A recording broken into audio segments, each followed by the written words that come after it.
Everyone, good morning. ছোটদের জানাই আমার ভালোবাসা, তার সাথে বড়দের জানাই আমার প্রণাম। আশা করছি তোমরা সবাই খুব ভালো আছো। যে যেখানে আছো ঈশ্বরে কি পাই, আমরাও ভালো আছি। আমার নতুন আরও একটি ব্লগে তোমাদের সবাইকে জানাই স্বাগত। তো কাল রাত্রিবেলায় করেছিলাম দুধ পুলি পিঠে। তো সকালবেলায় দেখো একটু গরম করে নিচ্ছে, আর একদম যেন পুরো একদম ঘন ঘন হয়েছে বেশি। আর একটুখানি যদি ইয়েটা রাখতাম তাহলে ভালো ছিল। তো এবার একটুখানি আবার একটু আমি জল দিয়ে দিয়েছিলাম, দুধটা দিতে পারলে বেশ ভালো হতো। জলটা দিয়ে একটুখানি আবার গরমটা করে নিলাম, একদম পুরো চাকা হয়েছিল। তো বরের বাইনা এই কদিন যাবতই বলছে দুধ পুলি পিঠাটা খাবে, আর পৌষ সংক্রান্তির দিন তো শুধু 2 রকমের পিঠা বানিয়েছিলাম, পাটিসাপটা আর সেদ্ধ পিঠা। তো দুইটা মানে তো কেক এনেছিল, কেক বলছি মানে ক্ষীরটা তো 2টা এনেছিল। তো একটা দিয়ে তো করা হয়েছিল সেদ্ধ পিঠা আর পাটিসাপটা। পিঠাও বেশি করে বানানো হয়নি, তোমাদের বলেইছিলাম, যেহেতু তোমাদের দাদা বেরো সুগারের এখন যদিও কম, তারপরও সুগারের ইয়েটা তো ধরা পড়লো বলো তো। আর এদিকে আমার শাশুড়ি মারও, তাই জন্য পিঠেটা কমই করলাম, কারণ সংক্রান্তির দিন পিঠে খেতে হবে তাই। তো বাদ বাকি ক্ষীরটা তো রয়েছে একটা প্যাকেট পুরো। তো তোমার দাদা বলছিল দুধ পুলি পিঠেটা খাবে, তো সেই বরের বায়নাতেই কাল সন্ধ্যাবেলায় দুধ পুলি পিঠেটা বানিয়েছি। তো এটা দিয়ে সকালের টিফিন করা হয়েছে, মুড়ি দিয়ে খাওয়া হয়েছে। তারপর আর কি এবার তো ভাতের হাঁড়ি বসিয়ে দিলাম। আর এদিকে দেখো কড়া টড়া সমস্ত কিছু এখানে আছে, কারণ এই কড়াটার মধ্যে কালকে করেছিলাম, ওই কড়াটার মধ্যে জায়গাটা হতো না, তো তাই জন্য এই কড়াটার মধ্যে করেছিলাম। তো এই কড়াটা এখন মাজা ঘষা করতে লাগবে। এটা কিন্তু রাত্রিবেলায় আমি চেঞ্জ করে নিয়েছি, এইটার মধ্যে ঢাকা দিয়ে রাখতে গেলেও সুবিধা হবে।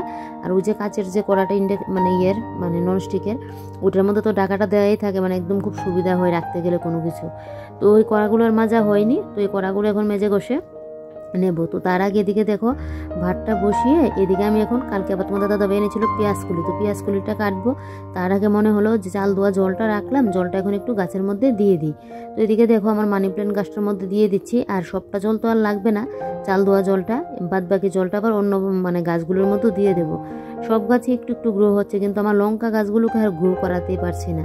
তো কালকে তো সার দিয়েছিলাম, তো মাঝে মধ্যে আবার ওই যে চাল ধোয়া জলটাও কিন্তু দিই। এবারে দেখো পেঁয়াজকুলিটা কেটে নিচ্ছি, পেঁয়াজকুলি আলু দিয়ে আজকে ভাজিটা করব। তোমাদের কার কার পেঁয়াজকুলি খেতে ভালো লাগে? আমার তো খুবই ভালো লাগে। গত বছরের বাড়িতে পেঁয়াজ লাগিয়েছিলাম ঘরের সামনাটার মধ্যে, আর বেশ পেঁয়াজকুলি হয়েছিল। আমি তো কত কিছুর সাথে পেঁয়াজকুলি দিয়ে খেতাম। তো এবছরে আর শাশুড়ি মা সেদিন লাগিয়েছিল, আগেই লাগিয়ে দিতাম, ভালো ছিল।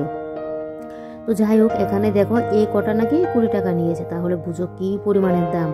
তো সেই পেঁয়াজকুলি খেতে তো আমার খুবই পছন্দ, খুবই ভালো লাগে পেঁয়াজকুলি খেতে। তো এদিকে আজকে পেঁয়াজকুলি কিন্তু বেগুন দিয়েও ভাজি করা যায়, তো আমি করবো আলু দিয়ে। বেগুনের থেকেও না আলুটা দিয়ে ভাজি করলে বেশ ভালো লাগে খেতে। তো এদিকে দেখো পেঁয়াজকুলিটাকে একটু জল দিয়ে ধুয়ে ভালো করে, আলুটাও ধুয়ে নিয়েছি। তারপর চলে আসলাম বাইরে এখন কালকের কাপড়গুলো মেলতে। তো এখানে তো জায়গা হবে না, আর এই তারটার মধ্যে না রোদটা ঠিকঠাকভাবে লাগতে চায় না, কারণ এই তারটার মধ্যে রোদটা আস্তে আস্তে সেই বিকেল।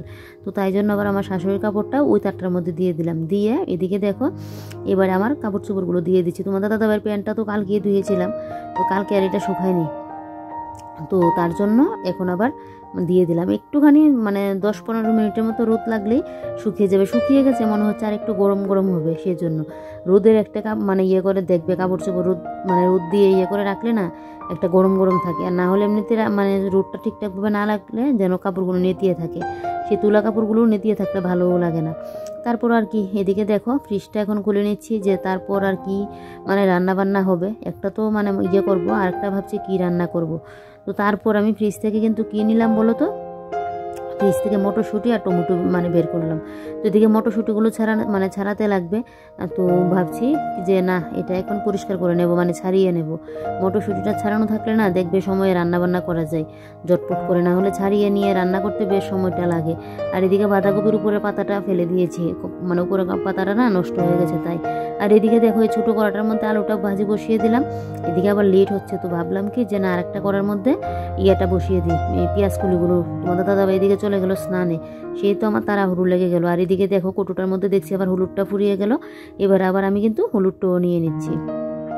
তো এদিকে হলুদটা কৌটোর মধ্যে ভরে এদিকে এখন বসে পড়লাম মটরশুঁটিগুলো ছাড়াতে। আর এদিকে দেখো সেখানে আবার 10 টাকা ধনেপাতা নিয়ে এসেছিলো, তো ওই ধনেপাতাটাও ছাড়িয়ে রাখতে লাগবে, না হলে এটাও আবার নষ্ট হয়ে যাবে। এখন তো ধনেপাতা সিজন প্রায় শেষের পথে, এখন যেন ধনেপাতার গন্ধটা না একটা মানে ওই যে ফার্স্টে ধনেপাতাটা বেরোতো মানে বেরিয়েছিল গন্ধটা যে মানে ভালো লাগতো, এখন যেন এর মানে গন্ধটা যেন ভালো লাগে না, কারণ এখন তো শেষের পথে তাই। তো এদিকে দেখো বড় কড়াটার মধ্যে আমি পেঁয়াজ করি আর আলুটা একদম পুরোপুরি ভাজি করে নিয়েছি। এবারে তোমাদের দাদাভাইকে খেতে দিয়ে দেবো, আমিও খাওয়া দাওয়াটা করে নেব, কারণ গরম গরম ভাতে এরকম পেঁয়াজ কলি আলু ভাজি দিয়ে খেতে তো যা মানে দারুণ লাগে, বলার আর বাসা নেই। তো যাই হোক তোমাদের দাদাভাইকে দিকে খেতে দিয়ে আমিও খাওয়া দাওয়া কমপ্লিট করে নিয়েছি। নিয়ে এবারে দেখো এই ইয়েটার মধ্যে নিয়ে এই মটরশুঁটিগুলো ছাড়িয়েছিলাম, আমি কিছুটা ছাড়ালাম আর এদিকে আমার শাশুড়ি মা কয়েকটা ছাড়িয়ে দিল। তো দুজনে করাতে কিন্তু তাড়াতাড়ি হয়ে গেছে। তো এদিকে দেখো কয়েকটা মটরশুঁটি এখন রান্না করবো টমেটো দিয়ে। আর আমার না মটরশুঁটি খেতে এতটা ভালো লাগে কি আর বলি তোমাদেরকে। মটরশুঁটি টমেটো দিয়ে যে নিরামিষ করে তরকারিটা করি বা ম্যাগির মধ্যে দিয়ে করি, বেশ ভালো লাগে। মটরশুঁটি দিয়ে যে কোনো কিছুর মধ্যে মটরশুঁটি দিলে আমার ভালো লাগে। তবে মটরশুঁটি দিয়ে যে ইয়েটা করে কড়াইশুঁটির কচুরি যে করে, এই মানে একবার এগুলো করেছিলাম, মানে দেখতাম সবাই এরকম খায়, বেশ ভালো লাগে। তো আমি ভাবলাম কি আমি তো কোনোদিনও খাইনি, এগুলো করি। তো এগুলো তো সকাল সকাল করলাম, তারপর তো খেয়ে বড় যা অবস্থা, গ্যাস ট্যাস হয়ে এই যে নমস্কার দিলাম যে আর করব না। এই কড়াইশুঁটির কচুরি করতে গিয়ে সেই রাত্রি মানে করলাম, খেয়েও নিলাম। সেই রাত্রিবেলায় খেয়ে যা অবস্থা, সারাটা রাত্রিবেলায় আর বউতে ঘুমোতে পারিনি, এত অসুবিধা হয়েছিল। একটা বমি বমি ভাব, কোনো কিছুতে যেন আর মানে ভালো লাগছিল না। তো এটা আরও 1 বছর আগের কথা বলছি। তো তাই নমস্কার দিয়েছি যে আর কড়াইশুঁটির কচুরি কোনোদিনও খাবো না। শখের বসে করতে গিয়ে এই অবস্থা হয়েছে শরীরে। তো যাই হোক, এমনিতে মটরশুঁটি আমি সব কিছুর মধ্যে দিয়ে খেতে পারি, কিন্তু ওই যে মানে কড়াইশুঁটির কচুরি যে বললাম, মানে লুচির মধ্যে দিয়ে যে আমরা এগুলো করি, ওইটা আবার আমার পেটে যেন সহ্য হয় না। জিভে সহ্য হলেও না, পেটে সহ্য হয় না। এই যে সর্ষেটা জিভে দেখবে সহ্য হয়, সজনে চচ্চড়ি মানে সর্ষে দিয়ে খেতে যা ভালো লাগে, কিন্তু পেটে তো আর সহ্য হয় না বলো। তার উপর তো সজনের যখন সিজনটা আসে তখন থাকে গরমকাল, শীতকালেই সহ্য করতে পারছি না, আর গরমকালে তো আর বলে লাভই নেই। তো এদিকে দেখো মটরশুঁটির তরকারিটা বসিয়ে দিলাম, আর এদিকে আমি এখন রান্নাঘরটা পরিষ্কার করে নিচ্ছি। এখন না মনে হচ্ছে ঠান্ডাটা সেই চলেই যাবে, কারণ এখন তো মাঘ মাস। এই মানে রাত্রিবেলার দিকে 11টা-12টার দিকে গিয়ে ঠান্ডাটা ঠিকঠাকভাবে লাগবে, আর সকালবেলা ঘুম থেকে উঠলে একটুখানি লাগে। না হলে দেখো এখন কিন্তু ঠান্ডার ইয়েটা নেই। আমি হাউসকোটটা খুলেও নিয়েছি, মানে সেই যে আগের মতো একটা ঠান্ডা, সেই ঠান্ডাটা যেন নেই। তো আস্তে আস্তে তো ঠান্ডাটা চলেই যাবে, সরস্বতী পুজোর পর তো একদমই চলে যাবে। তো সেদিন মানে 2 দিন আগের কথা বলছি, কোনো ব্লগ শ্যুট করিনি। তো সেদিন আবার কি করেছিলাম, ঘরের মধ্যে অনেকগুলো কাজ করেছিলাম, কিছুটা সোয়েটার সমস্ত কিছু মেশিনে দিয়ে কাপড়গুলো ধুয়ে দিয়েছিলাম। আর বাদ বাকি তোমাদের দাদাভাইয়ের জন্য 3টা সোয়েটার রাখলাম, আমার একটা হাউসকোট, 2টা হাউসকোট রাখলাম, আর একটা যে ওই যে হুডি টাইপ যে হাউসকোট, ওইটা তুলে নিয়েছি, কারণ এইরকম ঠান্ডা মনে হচ্ছে না আর পড়বে, আর যদিও পরে তখন নামানো যাবে। তো এগুলো কিছু সোয়েটার ধুয়ে না তুলে নিয়েছি, না হলে যেন ঘরে রান্নার মধ্যে সোফার মধ্যে কোনোখানে যেন আর জায়গা হচ্ছে না। তাই তো এদিকে দেখো এবারে ওয়াশিং মেশিনটা মুছে নিয়েছি, নিয়ে এটা তো আর কাবার এখনও আনা হয়নি।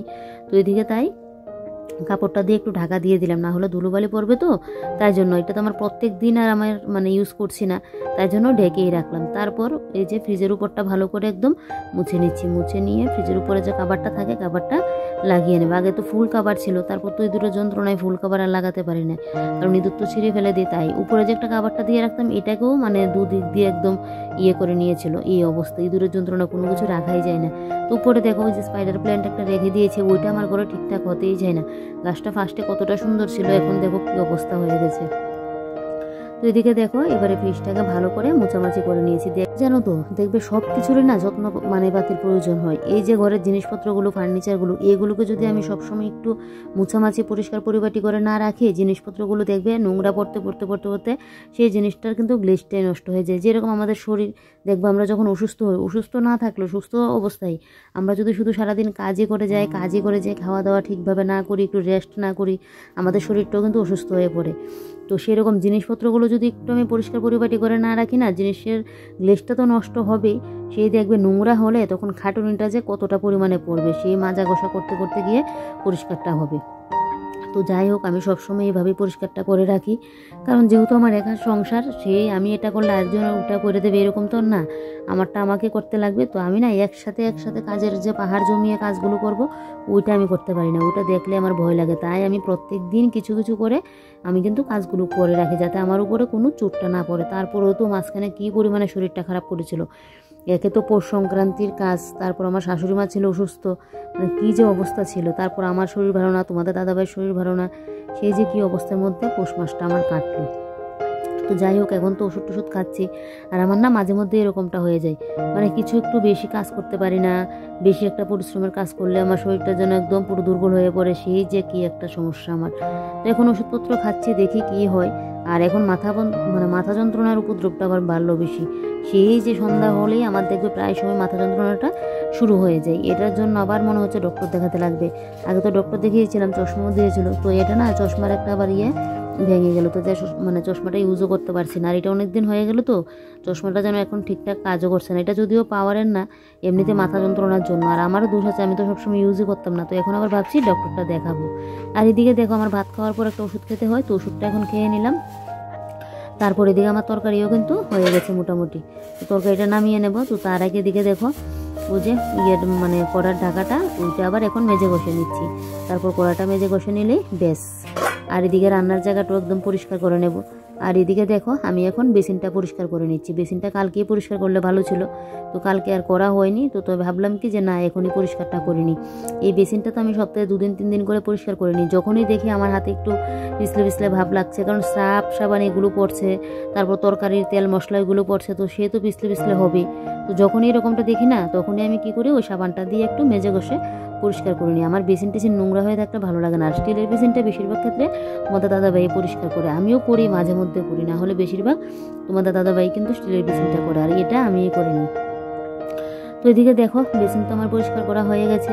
এবারে সাইড ফাইডগুলোকে একটু মুছে নেব। মুছে তারপর এদিকে দেখো আমার রান্না তো নামিয়ে নিয়েছি, মটরশুঁটির তরকারি। আর এদিকে এখন গ্যাসটাকে ভালো করে মুছে নেব। তো এদিকে জানলাটা মুছে নিচ্ছি। এই যে গ্লাসের জানলাগুলো হলে না খুব ভালো হয়, না হলে কাঠের জানলা হলে কী পরিমাণে যে আমার কষ্টটা হতো। গ্লাসের জানলা হলেও তুমি যদি একদমই পরিষ্কার না করো তাহলে তো নোংরা হবে। গ্লাসগুলোর থেকে তুমি মুছে নিতে পারবে, কিন্তু ওই যে অ্যালুমিনিয়ামের যে ইয়েগুলো সাইড ফাইডগুলো, যে জায়গাটা দিয়ে আমরা যে দরজাটা লাগাই মানে জানলাটা, ওই সাইডগুলো তো তুমি যদি একদমই পরিষ্কার না করো তাহলে কাঠের জানলার মতো সেই কষ্টই হবে। জানলাই লাগানো যাবে না, কাঠের জানলা তো ধরে লাগানো যায়, আর এটা তো একদম যদি ময়লায় ভর্তি হয়ে থাকে তাহলে তো জানলাটাই লাগবে না। তো যাই হোক, আমি 2-3 মাস বাদে বাদে জানলাটা পুরো পরিষ্কার করে নিই। আর এমনিতে তো প্রত্যেকদিন যতটুকু নাগাল প্রায় মানে গ্লাসটা মুছি, কোনো কোনো সময় আবার গ্রিলগুলো একটু মুছে দিই। আর এমনিতে তো পুরো ডিপ ক্লিনটা আমি 2-3 মাস বাদে বাদে করি। তো যাই হোক, রান্নাঘরের কাজ বাজ কমপ্লিট। এবারে চলে আসলাম এই ঘরে। আজকে বিছানাপত্র তোলা হয়নি, আজকে আমার কাজই শেষ হচ্ছে না। আর তোমাদের দাদাভাই আমাকে বিছানাটা আজকে তুলে দিয়ে যায়নি। বললাম না, এক এক দিন এরকমই করে, যেদিন আমার কাজের পাহাড় থাকবে সেদিন দেখবে করবে না। তো মশারিটা একটু আগে এসে তুলে দিয়েছিলাম, কিন্তু বিছানাটা তুলতে পারিনি। তো এদিকে এখন বিছানাটাকে গুছিয়ে গাছিয়ে নিচ্ছি। বিছানাটা গুছানো না থাকলে না, পুরো ঘর গুছিয়ে রাখলেও যেন গুছানোর মতো লাগে না। আর বিছানাটা গুছানো থাকলে দেখবে দেখতেও যেন ঘরটা বেশ পরিপাটি লাগে। তো মেন হলো গিয়ে বিছানাটা। তো যাই হোক, ল্যাপটা তুলে নিয়েছি, ভালো হয়েছে। তোমাদের দাদাভাই তো ফার্স্টে বলছিল 2 দিন বাদে তুলতাম, 2 দিন বাদে তুলতাম। আমি বলছি কীরকমটা লাগে সোফার মধ্যে রাখলে, তাই তুলে নিয়েছিলাম। বেশ ভালো হয়েছে। যদি এরকম হালকা কোনো ঠান্ডা দেই, দরকার হলে কম্বল একটা নামিয়ে নেব, না হয় একটা ল্যাপটপ নামিয়ে নেব। তারপরও নিচে রাখলাম না, ভালো হয়েছে। কি এর থরি, ঠান্ডা তো আর পড়বেই না দেখবে। তো এদিকে দেখো বিছানাটাকে ঠিকঠাক করে গুছিয়ে নিয়ে বিছানাটাকে ঝাড় দিয়ে নিয়েছি। এবারে যে তোমাদের বললাম শীতের ড্রেস ফ্রেস ধুয়ে নিয়েছি, এগুলো দেখো এবারে তুলে নিচ্ছি। এবারে এগুলোকে জায়গা মতো তো রাখতে লাগবে, কারণ এতগুলো বের করে রাখলে বুঝতেই পারো ঘরের মধ্যে। এমনিতে তোমাদের দাদাভাই 3টা সোয়েটার তো এখনও নামিয়ে রাখলাম, আমার 2টা হাউস কোট নামিয়ে রাখলাম। তো এতগুলো যদি এরকম বাইরে থাকে তাহলে তো ঘরের মধ্যে আর জায়গাই নেই বলো। তো এদিকে চাদর টাদর তো আমি বেরই করি না। এই যে চাদর, আমার সবসময় শীতে চাদর পরেই থাকে, আমি চাদরটা নিই না। এমনিতে তো শাড়ি পরা হয়ই না, আর এমনি তো আমি একটা হাউস কোট পরে নিই বেশ। আমার চাদর টাদর নিয়ে না কাজ করতে পারি না। ওই কাজ করতে গেলে এদিকে চাদর খুলে পড়ে যাবে, আবার ঠিকঠাক করো, ওইটা আমার একদমই ভালো লাগে না। তো তাই জন্য চাদর আমার না আর পরাই হয় না।